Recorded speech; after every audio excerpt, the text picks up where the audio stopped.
Why you did it, I'm more interested in. I felt like on 2 and 3 was when it was needed in the measure instead of it was equal. Okay. On 2 and 3 of The measures, was it 4, 5, and then the last? measures 4 and 5? Yeah. And what about those measures makes us need the subdivision? Just the running eighth measure. Okay.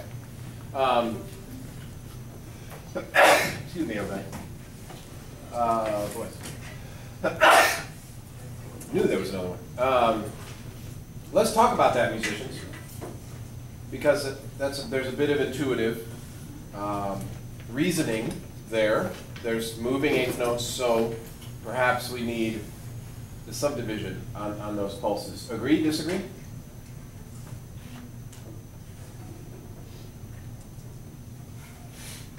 That's the only wrong answer, musicians, is no answer. You're too old for no opinion whatsoever about music and conducting. Can you repeat the question? Oh, brother. Not necessarily you, Joey. I was preparing an old brother before you even spoke, just because everyone's frozen in headlights here this morning. Aaron says he should subdivide and he should provide an eighth note pulse because there are eighth notes being played by the ensemble. So the question is, do you agree with that? Do we need eighth note pulse from a baton? Do we need eighth note ictai while we play eighth notes? Or something else? Nancy's got it. I was going to say, I think you could go either way, but it depends on the direction you want of the moving eighth notes. If it's going forward, I would not subdivide it. But if you want it to maybe go back, I think it depends on the direction of the moving eighth notes. Okay, so accelerando you would not, decel you would. Reasonable. Joey? I kind of the same thing, but I think I would have done the subdivisions a measure later if I was going to, because it's a phrase change. So, and then you can make it. So that's it. That brings us to an interesting point. This is great, everybody. See, when you speak, good things happen. So tell us, why did you subdivide in measure? You said 4 was the first one? Looking at it, it's actually 3. It's 3, right? Yeah. So why did you subdivide in 3? Well, because the second oboe part has a different part than the first one. Okay. So I wanted to, So, you know, possible answers. You wanted the rhythm to be precise, yeah. or did you want it to slow down or speed up? well, I didn't slow down or speed up. Okay. It was a precision of rhythm. You want to be precise, okay? And then the fourth measure is that same answer? Yeah. No change in speed, just precision. Yeah. Okay? Let's talk about then that specific. Okay, and again, I hope everyone understands, this isn't about whether or not Aaron's right or wrong. This is about giving you guys as much of a tool belt, as Dr. BG used to say, as possible.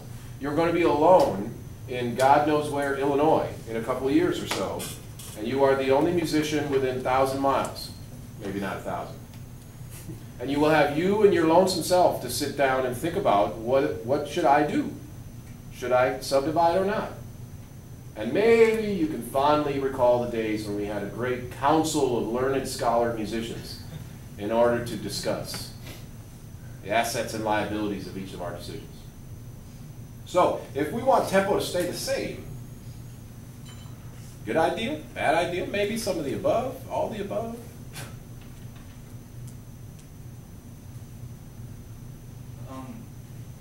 I think that by subdividing you might actually hinder yourself with tempo because you're giving more cues that could be misread. So people might automatically assume that you're trying to get them to slow down or speed up or something. Whereas if you're keeping this tempo steady with the main pulse, then that helps. Yes, sir. Basically, if there's something new, you should do something new, I think is what you boil down to. Okay, so the opposite, if there's nothing new, Keep the same. maybe don't do anything new. Sunday morning, I watched a news program where they had a panel of people from the Department of Education. A guy named Bill Bennett, he used to be chair of the Department of Education. A politician named Tavis Smiley, and the president of the University of Miami, a woman named Donna Shalala. That's one of the reasons I included it, because I've worked with her a little bit when I was at Miami. She used to be the secretary of Health and Human Services in the Clinton cabinet. She was chancellor of the University of Wisconsin-Madison, and now she's president of Miami. They were talking about education in America, and then they talked to her specifically about higher education. And they asked an interesting question. What is the point? You know? They asked, what should a student that's been through high school in the United States know? What do they need to be able to do to compete and get a job and be successful? And they asked that of primary education, K through 12, and then they asked that of higher education. And basically, these learned scholars and professionals, their answer was, well, they better be able to do just about whatever's tossed at them. You know, there cannot be a static set of skills that one must learn in college or in high school, and then when you're done, you're able to then do your job for the rest of your life. You understand what that's all about? You know, they started talking about higher reasoning skills and problem-solving skills, and the world's changing forever. The job I do today isn't the same job I did my first year teaching in 1996, and that's an exciting thing. So what we're talking about, the issue they got to is how the standardized tests kind of hinder that. You teach to the test and you teach people to memorize dates and things, and then they get out of school and they can't figure out anything on their own. This comes to mind to me because I think, and in my experience in talking with musicians, is they want to be left alone to figure out where the eighth notes are as much as they possibly can be. You know, the musicians in the Chicago Symphony are grateful that they have their jobs. But the ones that I've heard speak, you know what they really love to do? Is after orchestra rehearsal, go home and play quartets together. Away from the shackles of the baton. Away from the shackles of the subdivided eighth note. Now, is the CSO example that they don't want a subdivision relevant for your 6th grade orchestra? Kinda. You know, not, I wouldn't say totally, because it's completely inappropriate to expect too much out of those students, but maybe if we gave them more of an opportunity to be rational problem solvers and thinkers and simply guided them, if the eighth note isn't accurate with a macro pulse, help them over the course of your time teaching them to hear that, as opposed to be subjected to the whack-a-mole eighth note ig-tie. You know, and I think this is a big subject for us. Mr. Whitwell used to say that the old model of music education is a cheerleader's cone with the big end at the band and the small end at the band director. What the bands are supposed to do is what the band director tells them to do. Anything outside of those lines will be met with furious punishment. And that model's dead. I mean, that's not really collaborative music making. Michael Tilson Thomas says all music has the potential to be chamber music. One of my heroes. A 100-person orchestra and chorus has the opportunity to be chamber music. Well, if we're collaboratively communicating as artists, musicians, you better believe it. You better believe it. Maybe a 6th grade orchestra has a chance to be collaborative chamber musicians. I think they can. If we give them enough time and enough guidance and enough help. And then they grow up and their antennae start to work. And then the sky's the limit. You know, a youngster can hear in tune and out of tune. They don't know if it's sharp or flat. Half the time I don't. You know, you can hear the waves.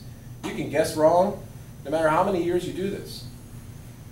But you're born with an instinct to try to make those sine waves go together. And I think sometimes we take so much of the responsibility away from them that they never have any opportunity to learn how to do it, and they can. All right, so I understand how long this rant is going, but this is as big as anything we're going to talk about in this class, you guys. Like I've been saying all along, a pattern is easy and, frankly, interchangeable. Patterns, you can conduct a wrong pattern, and they'll be all right. So this is, I've been hesitant to go too far down the road with this because I don't want anybody to feel like now you better not subdivide or you're going to be quote unquote wrong. That is not the case. But my goal, my greatest goal for you is when you come out of this class and then you move on to whatever's next, is that you're inspired to think about your options all the time. And to think about what are the assets and liabilities of each option, because they all come with both. They all come with assets and liabilities. There is no, well, that was perfect. Except maybe it was in the moment based on what sound we got and what, in most of our careers, it's going to be about what learning and teaching happened. Okay? So you want to go again, Aaron, or do you want to, should we move on? It's totally up to you. I feel like we should move on. Okay, that's fine. That's fine. So Kara.